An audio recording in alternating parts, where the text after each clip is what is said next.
I'm Samantha Brown, professional organizer, decluttering specialist, and business coach. I created Pro Organizers Coach podcast to empower you to reach new heights in your business. I am on a mission to build a supportive sisterhood of passionate professional organizers. So whether you're a seasoned pro or you're just getting started, this podcast is for you. Hey friends, welcome back to the Pro Organizers Coach podcast. I'm so excited for today's conversation. I have Monique Allen, and she is actually what she considers a LifeScape Coach. So she helps business owners also with their LifeScape. But what started her on her journey was as a gardener. So she has a background as the founder and creative director of the Garden Continuum. She has utilized her knowledge as a lifelong gardener, business developer, and educator to bridge the gap between landscaping and business building. So with that experience, she launched her coaching career as the LifeScape Coach. And what I thought was so interesting about this is that we both help people with their homes, with the things either in their home, on the outside. It doesn't really matter. We're both still local service-based businesses. And so as she is coaching her people, I know that a lot of stuff, as we were talking, a lot of the things that come up for them are the same things that come up for us. And it's kind of a good partnership where a lot of us think like, oh, we should reach out to realtors. Well, there's also landscape professionals that are helping our ideal clients as well. So thank you so much, Monique, for coming on the podcast. Thank you, Samantha. You pulled that together so beautifully. I think we did a great job when we first met trying to tease out, the benefits between our two work worlds. So well done. Well, thank you. Yeah, I'm so excited. And just this week, I was talking to some of the ladies in the membership, and I was telling them, I think my favorite thing about being an entrepreneur is having a growth mindset. And the fact that at any point I can grow, I can learn, I can pivot. That growth mindset, I think it's the difference between if we succeed or if we fail as entrepreneurs is if we're willing to allow ourselves to learn more and grow more and be open to those things that are then going to benefit our clients. And so today we are talking about growth versus scaling. So tell us a little bit about for you, like what you do, how you got to where you are now, and then we'll kind of jump into the topic. Yeah, perfect. So, briefly, I've been in the landscape industry for almost 40 years. I started in my late teens. And I had no aspiration to do this. It's just that I fell into a job that, quite frankly, at the time I needed to make money and I just loved being outside. It just worked for me. And I always thought it was just going to be a stopgap, but I fell in love with it and I started to learn about it. And I was driven and I did have a business mindset. I ultimately went to school for entrepreneurship, and that's what I got my degree in, and then got a degree in landscape design. The reason why I say that is because I really do think that the trade professions are oftentimes things that don't get the kind of respect that I wish they did. And I'm realizing what this industry did for my life, and it's really awesome. I actually have a client who's a professional organizer, and she's honestly one of my favorite clients because she has such a really good mindset around order and simplicity and minimalism, efficiency, and that's really wonderful to bring outside. So over the years, I just grew a small gardening business into a sole proprietorship, which I created a structure around. Then as the business grew, I decided to incorporate. And then once I incorporated, I started scaling what I had grown. And that's how I sort of learned the difference between the two. And I'll tell you, it took me a while to understand the difference. But what I have learned looking back is that we grow and scale, grow and scale, grow and scale, grow and scale. Like it's not one or the other. It's that there are seasons in your business development, and some of those seasons are growth seasons, some of them are scaling seasons, and quite frankly, some of them are relatively static seasons. So I still own the landscape company. And I've been doing business coaching for almost 10 years now. I love it. Well, and before we had our conversation, I had never even thought, like, I was thinking of other businesses that would be nice to partner with. Our ideal clients would be similar, but I had never thought about actual landscaping companies. But kind of what you and I have realized together is we are doing on the inside what you all are doing on the outside of their home. Yes, it's really, we have a preponderance of stuff. And that can be like I struggle with it on the inside a ton. And my client Wendy, she's been a phenomenal help for me. Just realizing that I have a little bit of an information hoarder mentality, magazines and books and so she helped me a ton. But nature is the same way. Like nature is constantly in succession. It wants to cover the land with green, especially in my area in New England. It wants to keep going, keep going. So if you try to create order, that natural entropy actually starts to make it fall apart. And the same thing happens in a house. So while we're dealing with living stuff, to make there's a little bit of a complexity layer.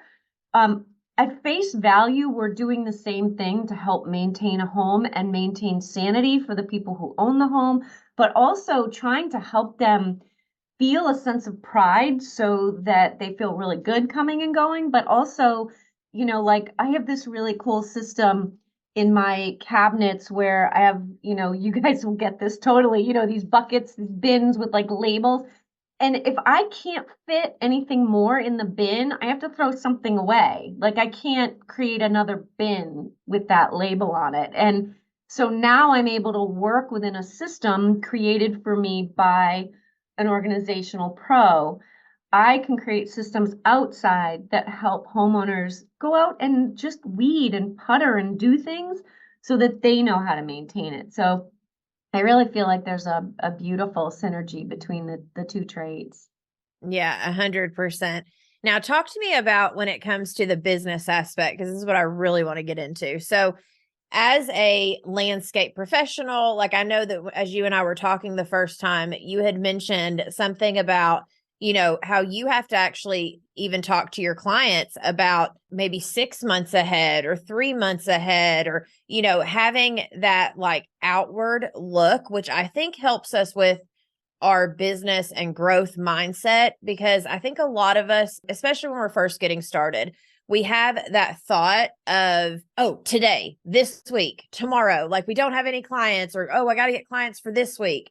But what I'm learning over time is that, and especially with the ladies in the membership, is if we can help our clients understand they do need maintenance sessions.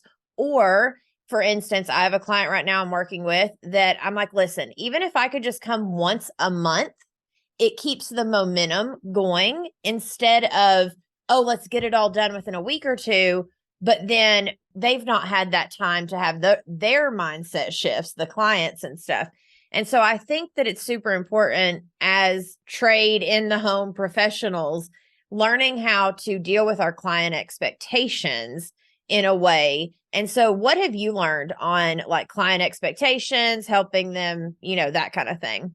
As far as client expectations, I may deal with similar things to you, and that is that most homeowners want the answer to their problem to be easy and to be purchasable. Like, they're looking for linear solutions to their problems. The problem with that is that oftentimes the struggle that they're dealing with has to do with habit. It also has to do with the environment, right? So if a client's habit is to basically ignore the outside until they want to have a barbecue and just like not ever be out there, then it goes to hell in a handbasket pretty quickly. If their habit is to, take their junk mail and just constantly throw it to the side and make piles as opposed to filter through your mail and throw stuff away right away or get it in recycling, then they're constantly creating something that has to be fixed. And so in the landscape side, the way I look at it is that I'm either going in to rescue properties or I'm going in to tend a property. A lot of the inroad is rescue. So me as a consumer of your services, I'm in the rescue boat because everything has gone to hell in a handbasket. I own a business, I'm raising children, parents to deal with. And so sorting my mail and dealing with my untended library was like the last of my, what was on my mind. So when I invited Wendy in, I needed to be rescued. The key is that I don't want to be rescued over and over and over again. So once I'm rescued in a specific area, my hope is then to build a set of systems so that I never need to be rescued there again. Now, I've been rescued in my office. My office is really manageable, labeled, and neat and very easy to work within. I've kind of rescued my garage. I've almost rescued my basement. So I need to be able to have more of a regular touch that helps me to get through all of the areas, because the inside being a little bit more static, if you were looking at a client with a large house, I would say, okay, well, you want to be rescued everywhere, but then you also want to be able to have a really good system to work within. So you have 12 rooms, let's book 12 months. And each month I come back, we'll do a little once over and we'll determine whether the systems we created for you in room 8 are still working for you, or do we need to tweak? We do on the outside, we come in for a rescue, but we tell people we'll only rescue if you plan your next 2 or 3 gardening visits after, because once you go in and upset the system, the habits, and in our case, nature, is going to want to pour back in really quickly. So this is a really nice way to forward sell a system of organization to a client that might be really, really open to doing it over time. And I think also it takes a little bit of the heart stress away. Like I found having an organizer come into my house like almost tear provoking, stressful. So I imagine it would also help the stress. I have literally had clients break into tears because they cannot understand why their landscape is such a mess. Yeah, it's the same way in the homes. And it's exactly what you said, where I tell people that too. I'm like, financially, it's helpful if we can come back, once a month or, whatever we need to do. Some clients, you have to do like a handful of sessions at the beginning, but then you can do like keep maintaining it. And I think that, exactly what you said, it's not just financially, but it's also emotionally. They need that time to decompress from what we did. Like for me, I do a 3-hour session. And then my girls that are just starting out, I recommend a 4-hour session just to give them that extra little time. But I've gotten to the point where I do a 3-hour session because I've learned after about 3 hours of clients making decisions, and like they are so overwhelmed emotionally that I couldn't continue to push them if I wanted to. Like, we're not going to get anywhere if we continue to do that. And so I think that, being aware of that, but then also being able to articulate that to a client, like, hey, it's okay that the whole house is chaos. Let's start here. And then exactly what we said a minute ago, let's keep up the momentum and keep it going, but let me come back once a month so we can do that.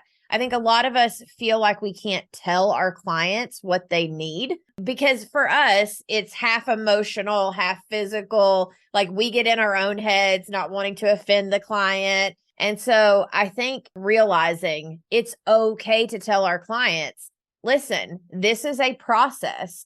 This is something that we're going to have to over time do, because that is also then going to help you create better habits and systems for yourself. So this continues to work long term. And exactly what you said, I'm not constantly having to come back to rescue you.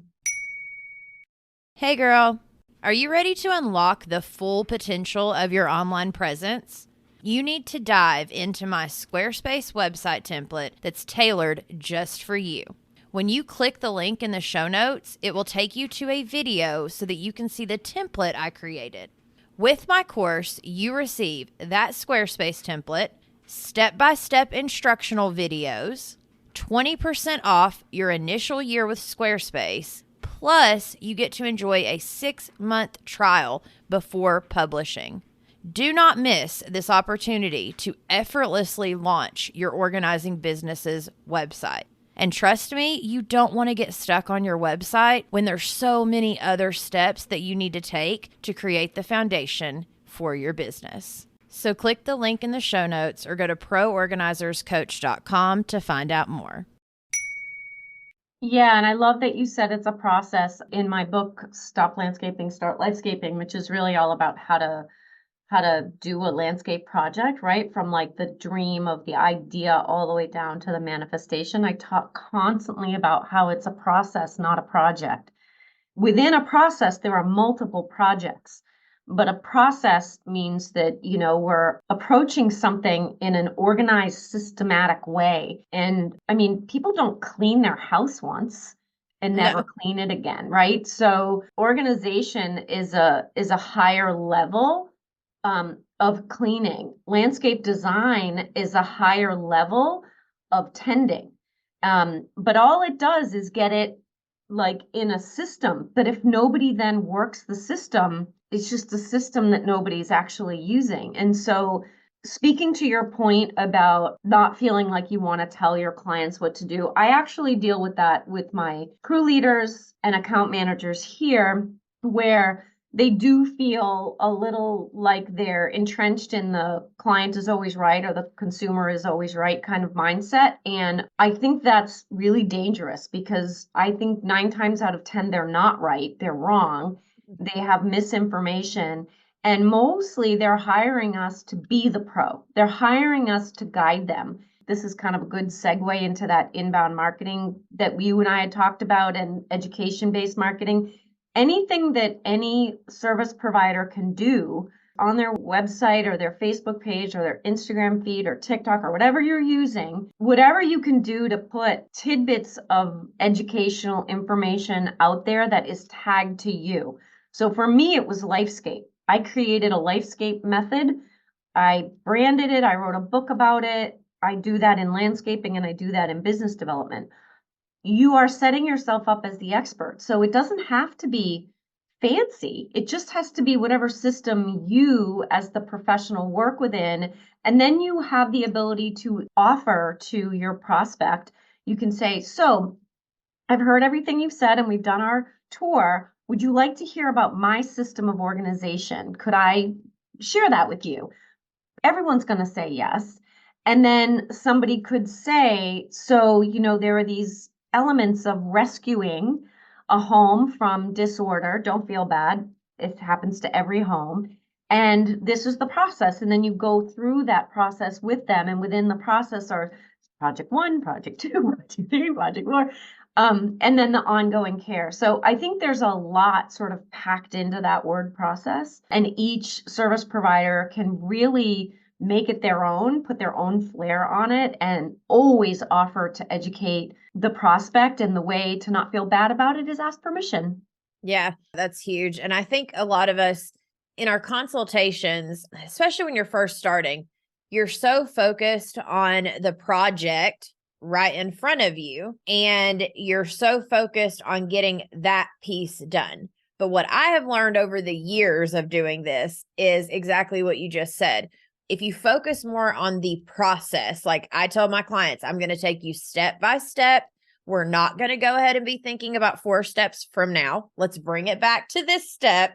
I promise we'll get there, but we've got to take it step by step. And that has worked so well for me with my clients, because then they're like, oh, okay, I'm not having to think about, something we're doing later on. We'll get there, but you've got me. You've got me covered. And I tell them, listen, that weight that's on your shoulders, give that to me. That's what you're hiring me for. Let me hold the weight of that. And if your brain starts to tell you, oh gosh, I this or I that, remind your brain, no, I hired Samantha. She's got it. She's coming back and we'll figure it out together, And I think with clients, marketing, all of it, it's about figuring out those little things that, like you said, make it your own. And for me, it was me looking at, well, if an organizer came into my home, what would I want them to do? How would I would want them to take the stress from me. I would want them to just take me step by step so I didn't feel overwhelmed. Like, it's looking at those little things. But I loved what you said about the educational piece. I think as a lot of us are putting out posts on social media or on Google or wherever, I think we forget about the pieces that we need to be educating on before the client gets to us. Like, ideally, if they go look our stuff up, which most people do nowadays when they look up a business, they look at whatever you have, your socials and that kind of stuff. If we could start putting the stuff on there that would help get them ready to work with us and help inform them of maybe what it's like to work with us, or, whatever those things are that we would like them to know. I mean, that could be a game changer from someone being like, oh, I am ready for this. Yeah, for sure. I think that it's very easy in any industry, any service industry, to think that what you know is common sense. It's just not. The simplest thing, like weeding to me, which seems so simple, to some people creates a mountain of stress. Something like dusting could seem so simple. It's like you just dust. Yeah, for me, it makes me literally want to go outside and weed, Right. right? Like I will literally do the opposite thing rather than do the thing. So we've got to, I say this to several people, like we've got to climb down our own mountain. If you've been in an industry, for a hot minute, it's very easy to understand people who don't know as much. The problem is you're so busy thinking you don't know enough that, it stymies your ability to talk to them. And for those of us that have climbed way up the mountain and have been doing it forever, we kind of forget what it was like. We know so much, we forget it was like. So now we're talking a different language too. So the key is always to turn yourself around and put yourself in the shoes of the prospect. And if you can't mentally figure it out with your own business, put yourself in a business that you feel challenged, like accounting or bookkeeping or gardening or whatever. How does it feel to you when you know nothing? And now speak to that lowest level and just watch how the cool thing about it is you will start to see people using your language back at you. And that's super fun. So I think it's totally worth it when it comes to, branding yourself, marketing yourself, talking about yourself, getting on the socials and building your marketing content. Two things on that while you were talking that I thought of, and both came from actually our group coaching session inside of my membership just this week. And one of them was, I was telling everyone, I'm like, can we please put stuff on our websites and our marketing as if we're talking to a 5-year-old? It literally needs to be as if we were trying to explain, not necessarily in a bad way to a 5-year-old, but I was just trying to get across that point of exactly what you just said. We need to bring it back down. And then the other thing was that a lot of us think that we have to reinvent the wheel. We have to come up with all the new things. And then, whatever we post can't be something anyone else has ever posted or that we've seen from anyone else. When really it can be, because there isn't anything new under the sun. And so we've heard it from someone else. We assume our clients have heard the thing we've heard, and that is not the case. And so just because we've been inspired by someone else's or listened to a podcast, got inspired, oh, that gave me an idea of something I should post on social media. That's okay that you got inspired by that person to post your own stuff on social media that's very similar. It's okay. You're not stealing their content because you're putting your own spin on it and it's still coming from you. So it's still authentic to who you are, where I think a lot of us get in our own heads of, oh my gosh, if I heard it from somebody else or other people are teaching it, then I can't then teach that thing. And it's actually the exact opposite. If we keep it simple and we allow ourselves the freedom and the permission to create whatever we're inspired by, then our clients are going to be grateful for that and they're going to learn from us. Yeah, and I think there's a couple of ways that we can talk about content spin. So the first is attribution. You can always give attribution, which is great. So if you're really worried about something, or if somebody really did say like a perfect quippy phrase and you want to use it, attribution is fabulous. You can give attribution, and then you can like on something like Instagram or whatever, you can just put their handle in there and be like, this was awesome. And the beautiful thing about it is for both of our businesses, geography matters. So if we're on, Facebook or Instagram or TikTok or wherever we are, most often we're consuming content out of our geographic area. And so it's not like you're giving attribution to someone who's like next door that you're directly competing with. So attribution is a great way to get away from that. And the other really great way to get away from that is implementation. So talk about how you're implementing a new idea. I heard this really cool idea about blah, blah, blah, or I've been working on implementing this over time and noticing that I'm seeing it spun throughout the content and marketing everywhere. And I'm working on implementing it. This is why. So what it does is it makes you a dynamic person to the audience as opposed to I know everything, which mostly people don't love. They would actually, I think, rather like when we first hopped on the call, you said something about growth mindset. And, growth mindset's so important because growth mindset suggests that like we're always training our brain. Like we're literally understanding that we learn from research, we learn from feedback, that we're training our brain and that we embrace the challenges that come in front of us.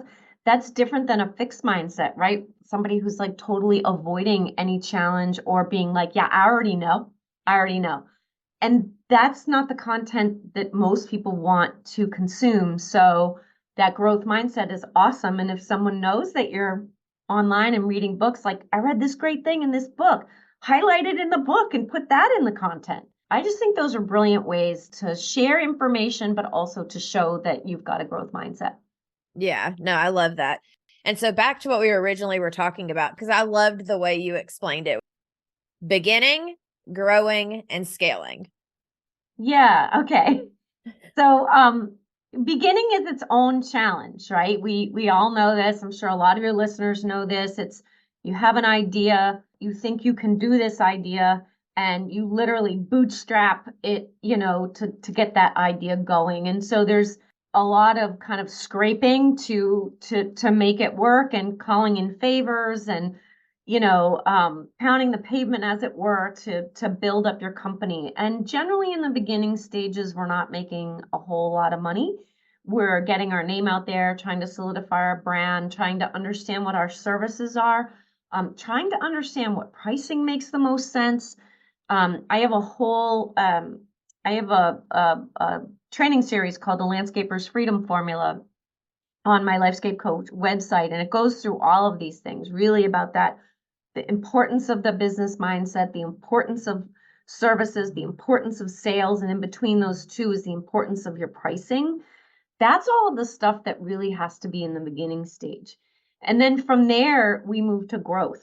And growth is all about increasing revenue while you're like increasing your costs. So if you think about it this way, if I'm making something and it takes me an hour to make it and $10 of materials and then I sell it for $20, that's really bad pricing. Sell it for $50.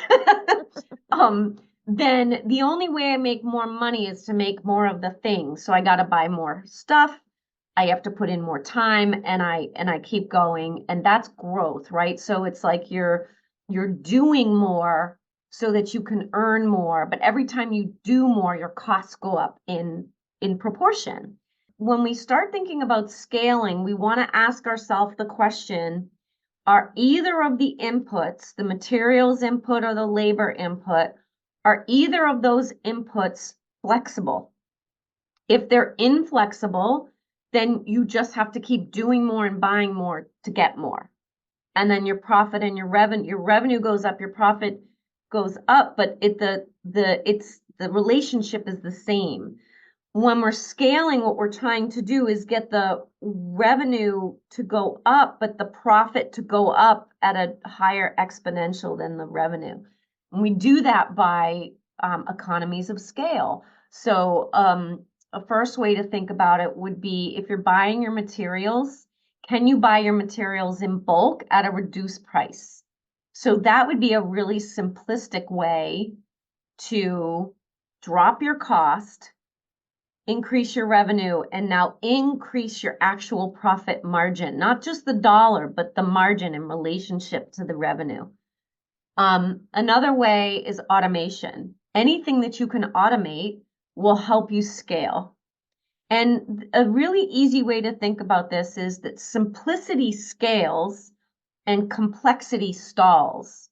So when we have very complex, convoluted, not written down, things are all in our head, that creates complexity. If you decide as a service provider, so for me, if I tell you my story as a service provider, I was a gardener and I was doing the gardening. Scaling meant I needed people to do the gardening. Initially, it was growth. It was just me and a person and gardening. So it was just me plus one. There's that big added cost. Now I'm gardening more. I earn more, but it costs me more. My profit actually went down. So growth, when you're in a growth phase, you might actually have a drop in profit because you're investing so much in revenue. But then you have to see, oh, what can I systematize here so that it makes it super easy? And that could be that you end up with this really cool training program that you build, and now you can bring in 5 new employees managed by 1 employee, and now we're doing a lot more work. Now you're scaling because you're working within a system that is written down, trainable, and proven.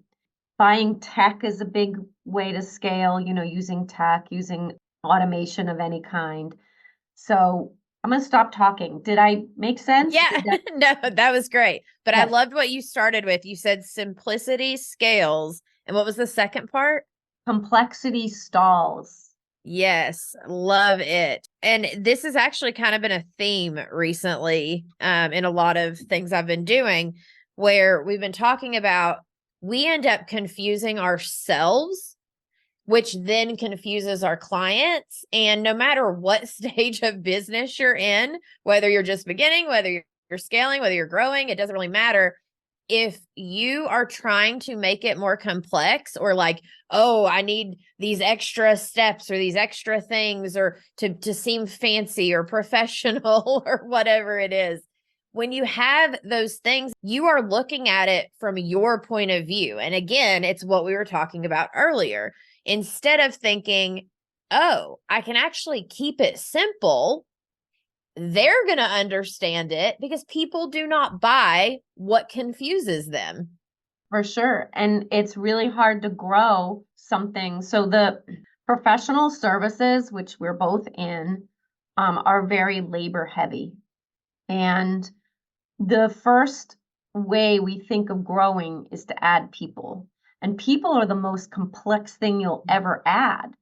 So it's an inherent problem in professional services. I suffer from it even still today, where I have problems growing and then I have problems scaling. So if I start scaling and that scaling is connected to an employee's knowledge base and ability and efficiency, and then that person leaves, the scaling falls flat. So it's very hard for professional service businesses to scale. It's not impossible, but it is hard. So I usually tell people that you want to keep thinking about things in cycles, right? So you're developing the business, which that developmental stage is really about getting very, very tight and clean about what your services are and how you sell your services, how you contract, and how you collect, so that we really keep very, very short, short duration of time between invoicing and collecting. Those are the things that keep cash flow really healthy. And then from there, you want to create systems. So for anything you do, you want to have a standard operating procedure for how you do it, so that if you did hire somebody, you could literally attach them to your hip with the standard operating procedure and teach them how to do it seamlessly so that they could pick it up and do it for you. As soon as you can pull yourself out and someone else is doing it, and you pulling yourself out is, let's say, selling the next job, Now you're starting to build efficiencies within growth, and scaling becomes more possible. But we really have to work on the efficiencies and the systems within the growth model first, in order to be able to scale. I agree 100%. And just last night, I was talking to some of the women at our coaching session, and I was telling them, I'm like, one of the things I honestly regret the most that I did not do when I was first starting was write everything down. Like, if I had written everything down, no matter what it was, but if I had written it down, now that I'm trying to turn around and teach things or help people or whatever that is, things would be a lot more easy, like so much easier, because I could look through those notes and be like, oh yeah, that I did this, or this happened this day, or even, it doesn't have to be every single day that you journal, but the few times I did go through phases of journaling, those notes I'm able to look back at now. I'm like, oh my gosh, like the value that is in those. And I think that, especially in the beginning or even when we're growing, we're at a point where we're just looking to the next thing, looking to the next thing. And we are learning, which is great. But if we don't take time to reflect on what we've learned and write it down, because later on, being able to look back at those things is going to be huge, because all operating procedures means is what steps do you take to do what you do? Yeah, it's really creating I don't like to call it a rule book. It's more of like a set of guidelines that help you to understand, what steps are efficient and what steps, like, gosh, I always trip up on step 4. What's up with step 4? Maybe I need a step 4A and a 4B, and that helps. I will say that, standard operating procedures, once you get to a staff of 25 people, it feels a little like pulling teeth. They're certainly not, a sort of a unicorn of success, but it does help to build clarity, which I think is really good. And I want to just make sure to mention that, like, growth can also be really negative. Like, cancer is a growth, and we don't want that, right? So sometimes, and I'm definitely a person who falls into this category, I was not as ambitious. I mean, I'm ambitious. I have a multi-7-figure company, so clearly I was ambitious. But in the time it took me to do that, and trust me, Great Recession, I shrank back down to a 6-figure business, and then, we went back up, and then COVID, we actually shot way up and then shot way back down. Like, it's been volatile. Part of the reason why I haven't gotten a whole lot bigger is because I actually really hold a high bar for lifestyle. So I didn't want to give up certain things. Like, almost every landscaper I know works Saturdays and Sundays. I will work Saturday if I have office work to catch up on, but I do not want any crews on the weekends. For holidays, I give, like Memorial Day, I give my whole staff paid the Friday before and the Monday holiday. Why? Because I don't want to work, and I don't want people working if I'm not working. You know what I mean? Like, so I have made a lot of decisions to not grow, or to grow so that I could, and sometimes scale so that I could actually pay 100% of my employees' health insurance, or so that I could give them more paid days off. Because I believe so firmly that what I get from me as the owner, I want the people who work for me to get too. And that's meant that my business has stayed smaller. It's had some real growing pains. It's scaled and slid back. It was because I was constantly thinking about lifestyle. And when I look back on the 23 years of this company, I can see all the successes that were had, even though I'm not now publicly traded or something, or a big 8-figure business. Like, that wasn't important to me. So the message really is, what is most important to you as a business owner? It could be growth, it could be scaling, it could be starting, it could be creating a lifestyle, it could be a little bit of extra income. Be really clear about that and follow your own playbook, as opposed to trying to do what somebody else is doing. That is everything, because I'm the exact same way, where when I first started my business, before I started the podcast and stuff, my goal was 3 to 4 days of working per week, period. That's all I wanted. I didn't want any more than that. And then when I started growing and I had to put in those other days with me being the only one working the business, I decided that's actually when I ended up doing my 3-hour days, because I'm like, all right, if I'm working more than 3 or 4 days, it's going to be very quick. And then I'm going to be home by 1:30 because I want to spend the evening doing what I want to do. It's kind of like the 4-day work week, idea or whatever.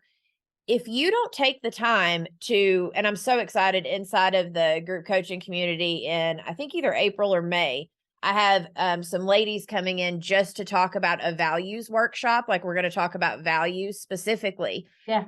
And because it's huge as a business owner to know your own values, what is important to you. And then exactly what you said, going by your own playbook.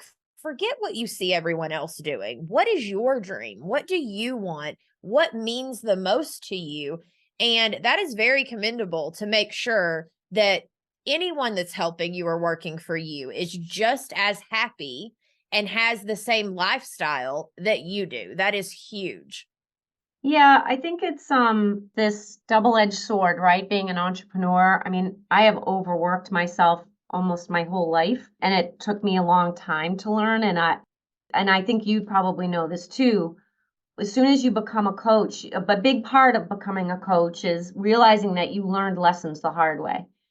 And for me, it was seeing colleagues really like stuck in the mud, and it was like mud I knew. And I'd be like, dude, get out of that mud. Like, let me just throw you a lifeline because you don't want to be in there, because I spent 10 years in that. Like, and so just wanting the small business success that you have now to be something somebody could have sooner. That to me feels really, really important. And I say that with complete clarity that I'm still learning and that I've had to unlearn a lot in the arena of not overworking. Yeah. And that's been a hard lesson for me, because I started doing this in the 80s. So I learned a lot of bad things. Well, you do not look that old by any means whatsoever. But it's exactly that. I tell any of my listeners, my girls that I coach, all of it, I tell them, I'm like, listen, let me help you so you don't have to go through what I've went through. And it's Yep. exactly what you said. Let me help pull you further along. That's why coaching is the best thing, because if you can find a coach that's farther along than you and they can help pull you farther faster, like, I wish I would have known coaching was a thing when I first got started, because there would have been a lot less lessons to learn that I could have just talked out with my coach and Yeah. allowed that to help me. Tell us real quick about like your coaching program, your book. My website is thelifescapecoach.com. I specialize in coaching trade businesses, with my sweet spot being landscapers. I've been in that business forever. My book is Stop Landscaping, Start Lifescaping. And it was when I first kind of came up with lifescaping for me and what it meant, and it required me to codify my system. So that's what I did. And by codifying my system, I ended up with a wellspring of content for marketing. So I help clients sort of figure out, what is your brand? What is the message? What's the purpose and meaning behind why you are in business? And that's sort of that outward piece of the coaching. And then the inward piece of the coaching is why you are in business. Like, what are you getting out of it? And how are you developing your growth mindset? How are you developing your differentiation, not only in the marketplace, but differentiation from your employees and from, all of the ways that we compare ourselves to others, which makes us sort of play this game of samesies, which is kind of ridiculous, because there's no other me and there's no other you. So why don't we figure out the differentiation rather than the same stuff? So I do a lot of that on the website, thelifescapecoach.com. I do have a shop. And in there's the book, and there's the Landscaper's Freedom Formula, which honestly, the text of those training modules will help anybody in any service business. My goodness, this has been such a good conversation. And honestly, I love what you're doing. If there's ever anything that, like that you think of that we could partner on, I would love to, because truly what you're taking and doing with landscaping is fantastic. And I almost feel like we need to have another conversation on how landscapers and organizers could, like in local areas, could maybe partner together Love to it. help each other grow, because it's almost like, hey, I'll do the inside while you do the outside, and we'll help each other grow. Because networking, all that means is relationships and community. Yep, for sure. And generally the mindset of people who will hire an organizer is the same mindset as someone who will hire my kind of, so like an organizer to a house cleaner is like what I do, fine gardening and landscape design, to lawn care, mowing the lawn, picking up the leaves and stuff. So I always say that we need the maintenance. The maintenance has to be happening, but you can up level through organization, design, and the fineries, right? Because a big part of organizing also is making it look good. So yeah, I think there's a lot of really cool synergy. We'll have to talk about that. Yeah, I love it. Thank you so much for coming on the show. And for those of you listening, we will definitely catch you in the next one. Thank you for joining us on this episode of the Pro Organizers Coach podcast. Go to proorganizerscoach.com to find all the ways that we can help you succeed in your business. Remember, you have the power to make a difference in people's lives through decluttering and organization. So keep honing your skills, embracing those challenges, and fostering connections. Girl, you've got this.